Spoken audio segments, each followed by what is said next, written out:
this does go to Silver Scrapes, like the last time these two teams went head-to-head did, this also removes the K'Sante possibility for Keen in a Game 5. As Faker's Game 4 pick, it is Control Mage and a Control Mage with the Hui. This is what I was expecting. We saw it yesterday, in a good spot.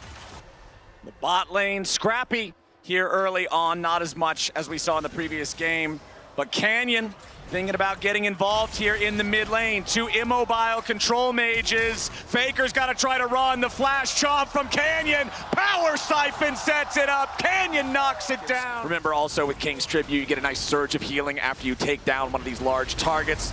Back in mid lane, the trades back and forth. And with Chovy using the Void Storm, the Arcane Storm, to just get a little bit of extra tempo over Faker here. Make sure up on that top side. Worried about a potential look for grubs, but Dorian gonna get bad news. Canyon's here. Yeah, Canyon's ready to chase after the K'Sante. They don't want to allow him to get good all-out value, but Doran does it anyway. Canyon, he's caught out of position. The Impale has him stuck, but he stays alive with a little bit of extra healing. Canyon getting away for now. Super Mega Death Rocket can't finish the job as Doran stays alive. Canyon's the one closest to death. Owner still chasing, throws another rock, but it won't matter.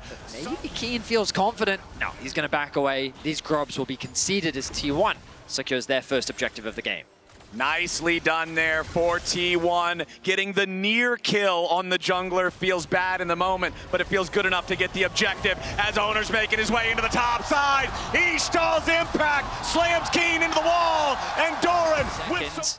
You have to imagine that both teams will set their sights on it. Canyon hovering around top once more. It does make sense to try and funnel some resources into Keen. Can they really pull this off? The all-out is ready to go again. Doran outplaying it last time around, and he's ready to go again. All out. Keenan in a little bit of danger, but Canyon looking to burst him down in time. Doran drops, and Keen stays alive. Owner and Faker wanted to show... Gumayushi, though, going to be securing all these plates in the bottom lane. He gets 2 for himself. That's going to be 3 shared alongside Carrier. They realize that Ruler is alone in bot lane because of that TP you were talking about, Azael, and so immediately they look to put the pressure on. Topside, Gen.G trying to cross map, Keen trying to hold this wave. Yeah, Keen really doesn't want to give away the first turret this early, especially when his team's looking to put the damage into the top side. Tier 1, Keen holding on, but the final rocket finds the target. T1 now trying to get a kill onto Keen. Carrier gobbles him up. Gumayushi shoots him down. T1 tie up the kills. Your meal is served, Carrier and Owner. Serving up Keen on a silver platter to the Jinx, getting him the first kill of the game. He got paid with the plates, he got paid from the tower kill, and now gets a kill on the top laner to boot, opening up an 800 gold lead here for the Jinx to equal that of Chovy's in the mid lane. That's the biggest thing. Gumayushi is being accelerated. The feats of warfare. For the side of Gen.G, 1 Drake to 1. For both sides here, as Canyon's going to start up the Herald on his own. T1 still looking for control over the mid wave. They'll push it up slightly faster, but Ruler can easily clear the minion right after. Carrier jumps in on an abyssal dive, and Gen.G's ready to fire back. Carrier in danger, trying to pop the thick skin. Stays alive for now, but Ruler jumps in. Feat of Warfare going to be claimed by Gen.G, and T1 picked the wrong moment. Gen.G were ready to absorb the engage. They'll take the kill, they'll take the feat, and they'll take themselves the Herald. Duro so quick to re-engage off of Carrier trying to make a play on the map. Duro takes a chunk of damage. T1 trying to contest his tower. Spiraling Despair on Ruler. He's got to flash away to stay alive. Keen putting a little bit of pressure onto Doran now as Chovy makes his way back into the fight here too. Gumayushi low on health, low on mana. Doran, footwork over the wall, barely stays alive. Gen.G will not allow T1 anything more. The feats are going to be decided by the next objective here. This game's so tense right now.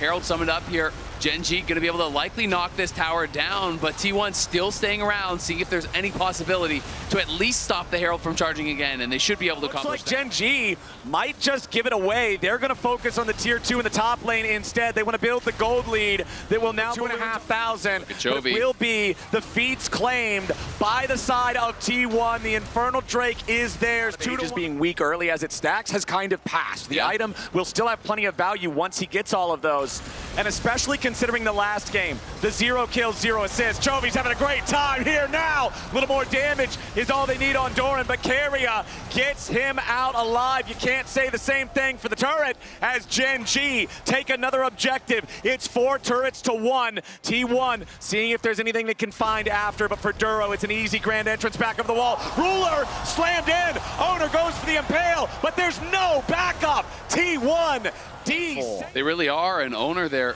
Kind of uncharacteristic mistake. He has been so steady, so stalwart. T1 should be able to grab this tower in the mid lane, but you know, even if they try to move in and contest vision, if they want to do it. T1 still playing cautiously here. Ooh, look at as their mid laner is over in the mid lane. Duro looking to make a move onto Faker. He finds the grand entrance with a quickness, and Ruler puts bullets through Faker's heart. Gen.G with a kill on the enemy mid laner now has control. Duro has been fishing for so many picks, and he finally finds one onto the mid laner of T1. Faker is caught. Gen.G have the numbers advantage, and they're looking to take everything from T1's jungle. They're going to start by stealing away the red buff. They're going to continue by putting down vision control. They are going to pressure in a 5v4 situation. A TP about to show up as the gravity well welcomes Doran to the battlefield. Duro stunned up into the wall. Grand exit right back over. Doran goes all out. Ton of damage on the team. He's going to get killed. Ruler ready to get excited. Ton of damage on the T1, and they're all getting evaporated. T1 are washed from the rift, and Gen.G. Again, Owner spent the ult on only Duro. They can't even kill him during it. As soon as those tools are down. Something on the other side of the map. Claim the tier 1 turret, but they won't get a chance. Chovy's already there. Canyon will take the Drake.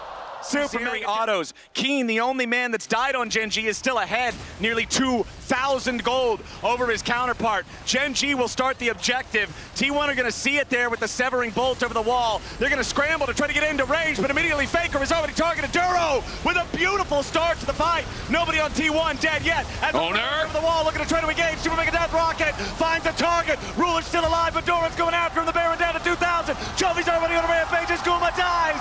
T1 die! Gen.G hold the smoking gun, and they're marching down mid lane with Baron. A phenomenal team fight for Gen.G as they weather the pressure of T1. They set their sights on the Nexus, and they're looking to bring us to Game 5. Faker is alive, but he stands alone. Gen.G with a 5-man push. They dive Faker, they ace T1, and they guarantee us one final game. Gen.G tie up the series. We're going to Game 5. How else could